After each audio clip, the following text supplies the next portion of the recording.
Okay, everybody, so number 89 is very similar to basically all the problems that are in that section, 85 through 90. So the process on this can serve to explain any of those as long as you know how like power rules and stuff work. So we have two binomials that are being multiplied by each other here. Now, typically in your Algebra 1 class, you would learn FOIL, and FOIL stands for first, outer, inner, last. And that is certainly fine, and if you love FOIL and you want to hang with it, you can do that. I also like to do this multiplication by what I call the box method, which for me is actually a little bit easier sometimes, and is very similar to what you learned in science called a Punnett square. Now, we're going to do this both ways just so you can see it. So for FOIL, I would take my two binomials, and the idea is that you're distributing each of the terms in the first set of parentheses onto the terms in the second set of parentheses. So this 5x gets multiplied by 5x, that's first times first. 5x times 5x is 25x squared. Outer is distributing that first term to the second term of the second set of parentheses. 5x times negative 3y is negative 15x times y. Now keep in mind, there's no power adding, the powers don't change because x and y are different variables. Inner would be negative 3y times 5x, so negative 15xy. And then the last would be distributing the second term to the second of the second set of parentheses. So negative 3y times negative 3y is positive 9y squared.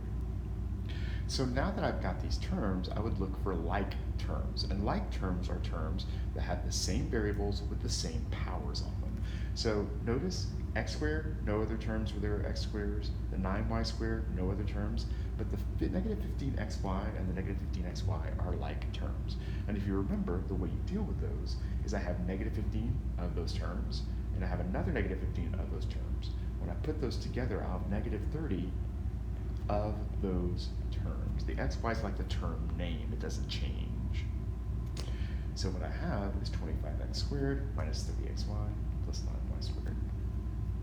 Now, the box method is exactly the same thing as FOIL. It just looks a little different.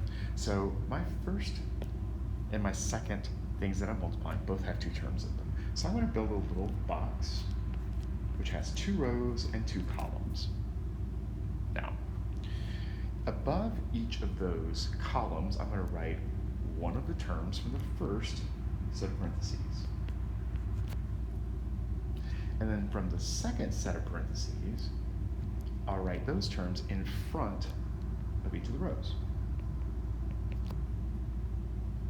Now, wherever those two column names and row names meet, you multiply those things together and write the result in the box. So 5x times 5x would go in this box, and that's 25x squared. 5x times negative 3y, negative 15xy. 5x times negative 3y, negative 15xy. And then negative 3y times negative 3y, 9y squared. And then you take those terms and you combine like terms just like we did before. So we have 25x squared, there's no other x squares. We have this negative 15xy and negative 15xy, so that's negative 30xy, and then 9y squared. So you see we get the same answer, and both of these are perfectly valid. I like the box a little bit more though, it's just a little more visual.